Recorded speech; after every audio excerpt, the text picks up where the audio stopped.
Hello, everybody, and welcome to day 5 of the 31 Days of Witchcraft Challenge.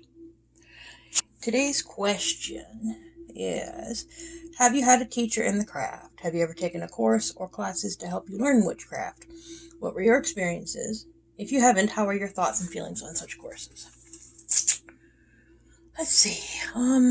Technically, let's see. I had my first encounter with an actual witch when I was in college. We were the only two people wearing all black sitting in the corner. And we started talking, and he was doing the whole, oh, no, I don't believe in Jesus Christ. I'm like, oh, you're one of those. And he's like, one of what? And I said, you're a witch. And he says, takes one to know one, honey. And I'm like, huh. Now, at this point in time, I had already done a lot of reading and kind of had come to the conclusion that this might be where my path lied, but I wasn't 100% sure. So, he said that was a sign to him that it was time for me to learn. So he sat me down with a book that I have around here somewhere called Drawing Down the Moon by Margot Adler. I've had several copies since then.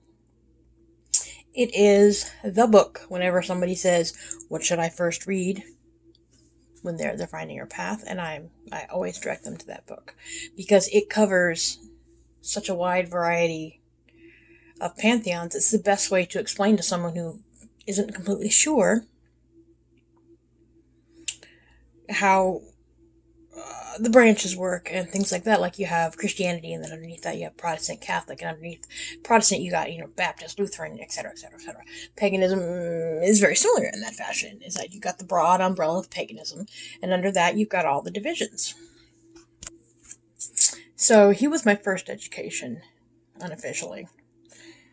Well, let's see. Fast forward to there. I talked in my first video about the story of going with my group of ladies to see the craft and practicing with them. They would have been my second.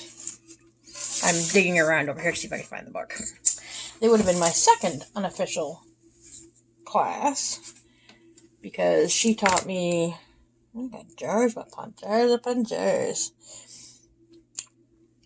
I'll put a link in the description below to where you can look at that book and possibly purchase it for yourself. Anyway, she taught me and the other girl a lot about basic things like, using kitchen sage if you can't find the other stuff, and what different herbs do, and wild crafting, and just being out in the grass with your toes in the ground and the sky above you and the smell of incense and oil and just feeling that innate connection without saying a single word. From there, I didn't become a teacher, but I helped form groups and run rituals. And then, as I talked about in the previous video, a darling friend of mine was going and studying her degrees, and she needed to teach somebody to continue with part of hers. So I agreed to be the student because I arrogantly thought, oh, I've got nothing to learn. And as a result of that, I went through formally 3 years, three 1 year and a day study programs to earn basically my third degree in Wiccan studies. That was the first official formal education coupled with coven work. Now, it sounds funny to say this now, but back when I did this, which was, wow, a while ago now, apparently. Time flies. Doing this kind of work online was so frowned upon by, and I'm using air quotes, real witches. You need to be in person to do a coven. You need to be in person to do magic work. You need to be in person to do ritual. And I was like, no, man, with the way that things are right now, it was without even using video chat. You could connect on a way that, well, I had been in real rituals, and yes, there is a distinct feeling when you're in in an in-person ritual, but you can achieve the similar feeling online. Now, I say this because right now, with the way that the world is, thousands of people did their Beltane ritual online, have been doing their moon gatherings online. And to me, it's just ironic that the same people that were probably telling me, well, that's, your degree means nothing, practicing online is you're just playing, it's like a video game, are now doing, they're doing the same thing. Because it's where the world has led us. Okay. I'm going off topic. And that fly. I thought House 5 is only supposed to last a day. I think this one's been around for a year and a half. Anyway. So yes, I have taken unofficial courses, book studies, official courses that got me my degree. I have done little online courses, free ones, of course, on things like sacred archaeology and runes. I have done my own study on breaking down the Wiccan Rede. And I think that we are all on a path of knowledge. And we are always learning. It never ends. Even if we're not doing anything formal and official in a classroom online, even in a book study, we are always looking things up. We're always learning. We're always gathering new books. I know I am not the only witch that's got a stack of books everywhere that I will get to one day, that kind of thing. Even ebooks, don't even get me started. I probably have thousands of ebooks on my tablet that I haven't even touched. I think that if you're not constantly striving and learning, I don't know, it's just not who we are. We're always learning. We're always learning new things. About ourselves, about what we do, about other aspects of this religion that maybe we didn't start off with, but we have grown to incorporate into our own practice. And I was finding all my candles because I'm still in the process of working on a space to put her in.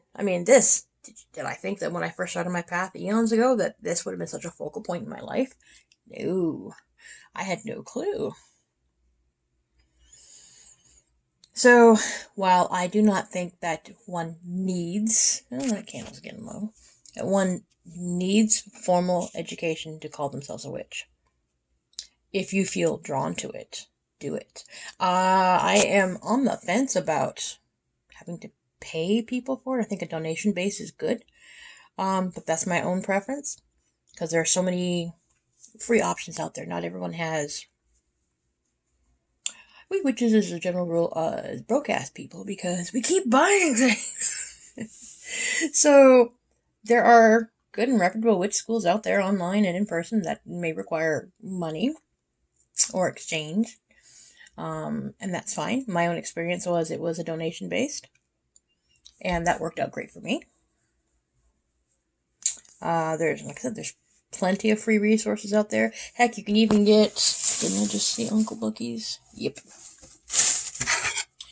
Rumble, rumble, rumble, hold on. Rumble, rumble, rumble. You can even get things like this, right? Everybody knows Uncle Bucky's Big Blue Book. That has been, I still have, what do I got in here?